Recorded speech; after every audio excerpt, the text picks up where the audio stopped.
Begin streaming. All right. Let's see. Let's see. Okay.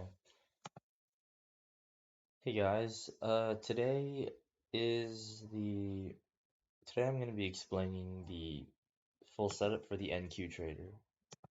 So the first thing you probably want to do is download the right bar.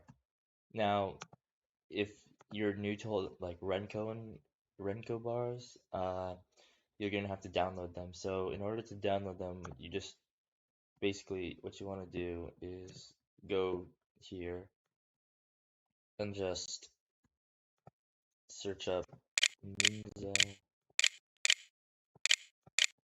Renko bars, and it should be just the first one that pops up.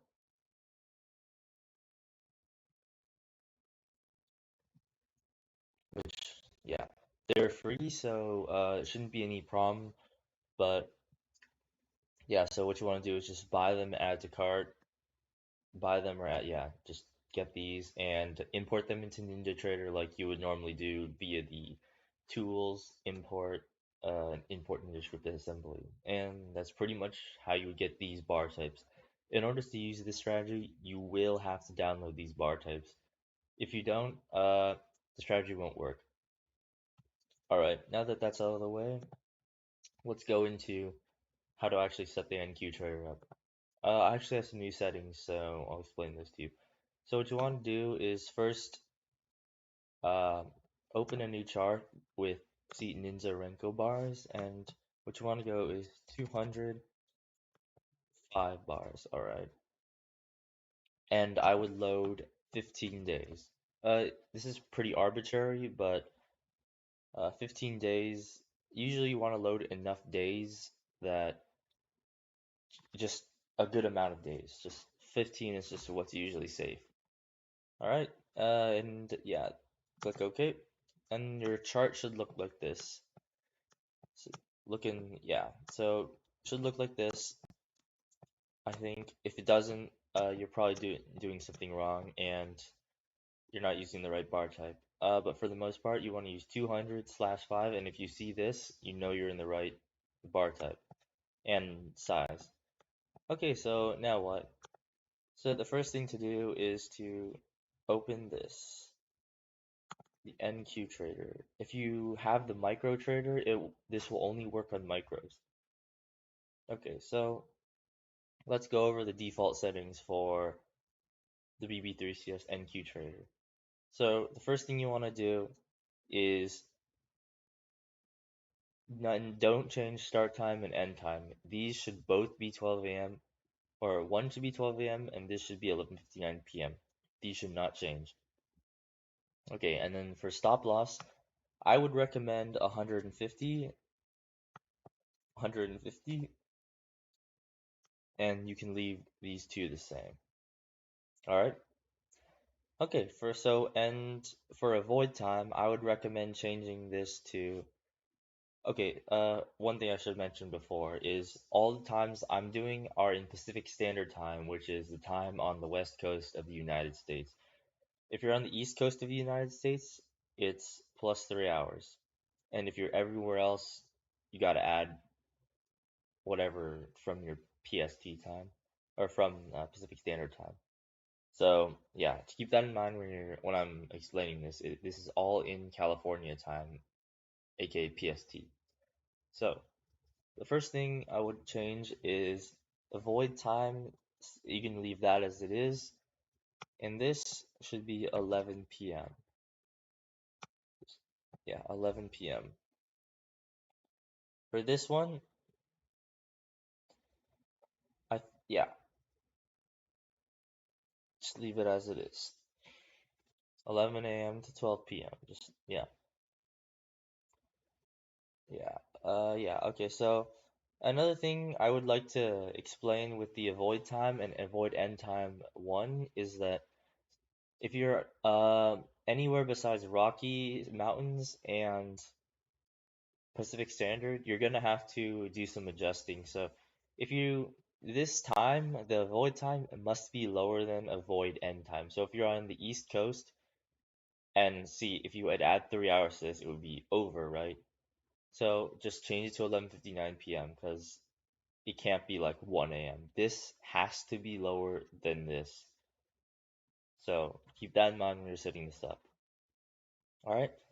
Okay. Take wait for bars. This is just for one specific trade. It'll take reversals, which is how many bars it'll wait before it takes that reversal trade. Uh, I just leave it at 2. I recommend you leave it at 2 as well. For the starting contracts, I would leave it at 1 unless you're running micros. This is just how many contracts it'll take at a base. So for your first trade, it'll take 3 contracts if you set that to 3. For this, what this strategy uses is it multiplies your contracts after a loss, basically. The first contract multiplier is default set at 4 and second is at 3.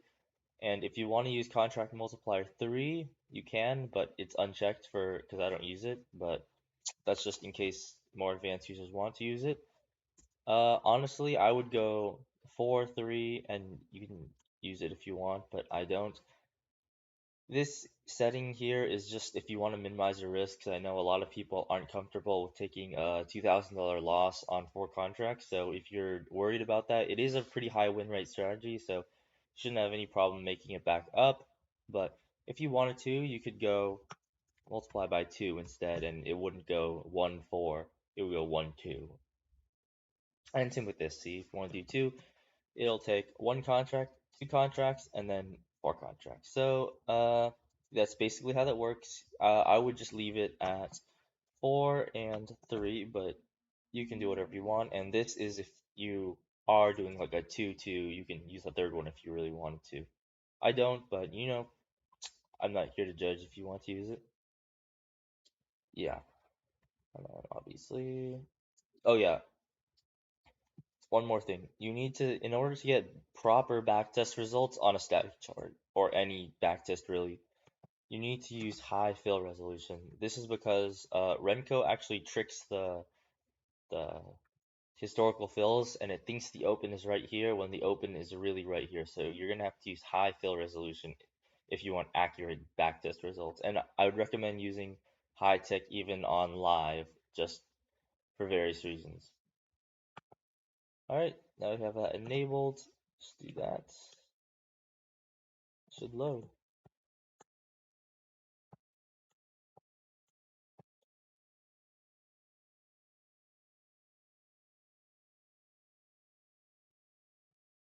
Okay, yeah. See, there's a loss here, here, win, win. A lot of wins. So here's a take. See, after it takes a loss, it'll add contracts to make it back up. Here, oh yeah, I should probably mention, this does have an opening range break trade. So from 7 minutes after the market's open, it'll take if it sees it's breaking a range, it'll take a trade. So at 3 contracts. That's usually a high probability, so I'm usually more okay with just leaving it. Oh yeah, I should probably mention these avoid times. Yeah, these are times it won't trade in. This is the time span it can trade in. These are times that it will not trade in. These time ranges from 1 p.m. to 11 p.m. and from 11 a.m. to 12 p.m. All right. So this is how your chart should look. If you are not seeing these historical trades, something is set up wrong, and you can either rewatch this video to figure it out, or you can DM me and I can answer your questions for you. It's a decent day. So yeah, it's pretty much all that is. Another thing, if you see things like this, where you have like one bar forming at market open, I would recommend you don't trade that, just because usually that means you'll get something like this, which is something you don't want. So if you see one bar forming, if you see like at market open, there's only like 3 bars formed after this little guy right here, don't trade it. Okay, that's what I would recommend. You can still trade it if you want, but from my experience, it never works out. So that's what I would do. All right. Anyways, so yeah, this is past few days of trading. If you've been taking my free trial, you know what this looks like. I honestly would recommend you just stop at like $1,200. That's usually a good stopping point. So like honestly, if I were trading this, I probably would have just stopped here. But I'm that's just me. You don't have to if you don't want to, but my recommendation, stop if you hit like 1.2 or 1.5K, depending on whichever you feel like. It's not going to be as good during the holidays, but that's fine because holidays don't last forever. So, yeah. And that's all you really need to know. Yeah. If you have any questions, you can DM me on Discord or just put that in the comment section here. I'll hopefully review them, although chances are I'll be on a different account just because I never check with this account. So, yeah. Don't feel like you're bothering me either. I can answer questions whenever. Anyways, that is all I have to say today. If you have any questions about it or, you know, are having trouble with paying the price, you can DM me and I can maybe cut a deal with you just in case, you know. Anyways, I'll see you later. Have a nice day and, happy trading, right?